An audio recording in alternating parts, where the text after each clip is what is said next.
And welcome back to the Morning Blend. Many companies are now planning to bring back employees into the office, but consider this.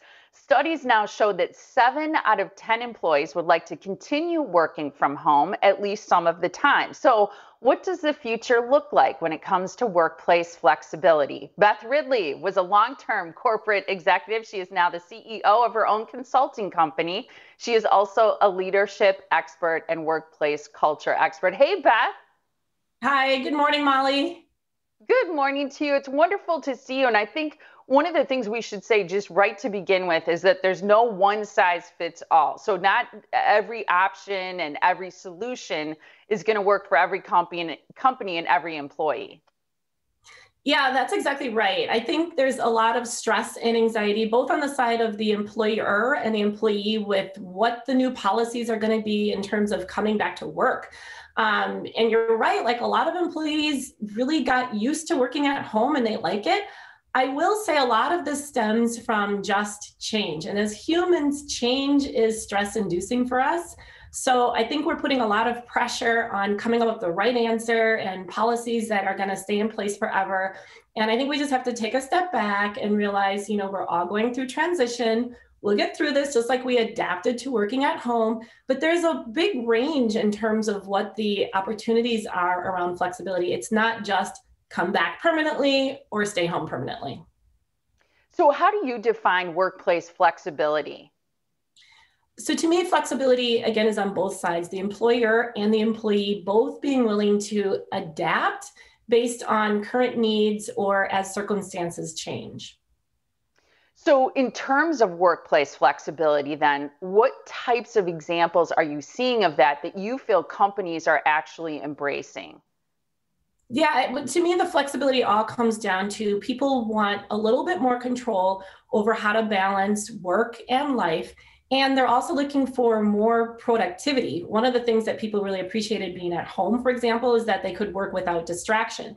So here are three ideas that I would encourage, companies and employees to consider.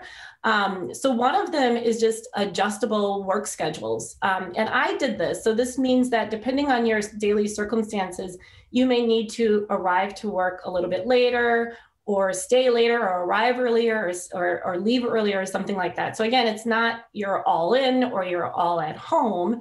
There's some flexibility when you can arrive and when you can leave. So that's one option.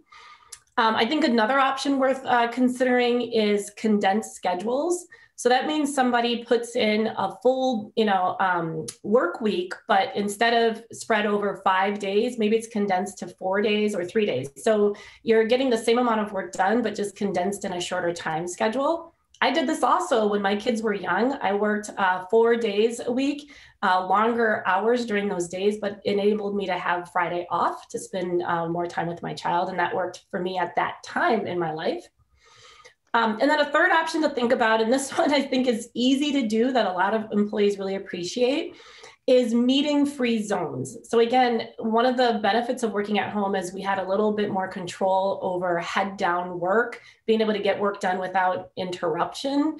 So if work teams or even the entire company maybe designate times during the day or week when there won't be meetings, so employees can feel like they can all work without interruption, feel like they get a little bit more of that productivity that they had at home. That can often be a really easy to implement solution.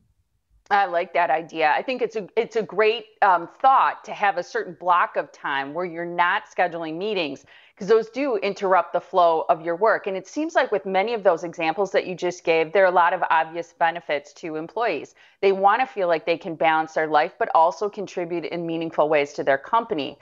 How do you see it in terms of the employer side and the benefits to them with offering and accepting workplace flexibility? The benefit to employers is that employees are going to be more engaged, more satisfied, and more likely to be more productive because they're not so stressed out trying to figure out how to adjust their home life and their work schedule. They have a little bit more control to do what works for them. And in this day and age, so many companies are really struggling to attract and retain the talent that they need. So I think thinking about their culture as a differentiator, and if you can do small things that offers some degree of flexibility for employees, but that also, support the business. I think it's a balance between supporting employee individual needs, supporting the collective of the business. But if you can think about options, there are a lot of different options, and that helps to create a culture that could be a differentiator for attracting and keeping top talent. We ran out of time, Beth, but really quick, I wanted to give you an opportunity to address, we talk about workplace flexibility and we appreciate it as employees, but as employees, how can we also be flexible with our employers in a way that benefits them? For employees, flexibility means sometimes we just got to step up and do what we need to get the job done. And we did that during the pandemic. So a lot of times we took on extra responsibilities, we took on new tasks, and that demonstrates that we are valuable to companies. And I think when we demonstrate that, companies are more likely to want to return that flexibility. So it does become a win-win. So many great points there, Beth. Thank you so much for joining us. It's always great to see you. We appreciate it. Thanks, Molly. Appreciate it. Have a great day.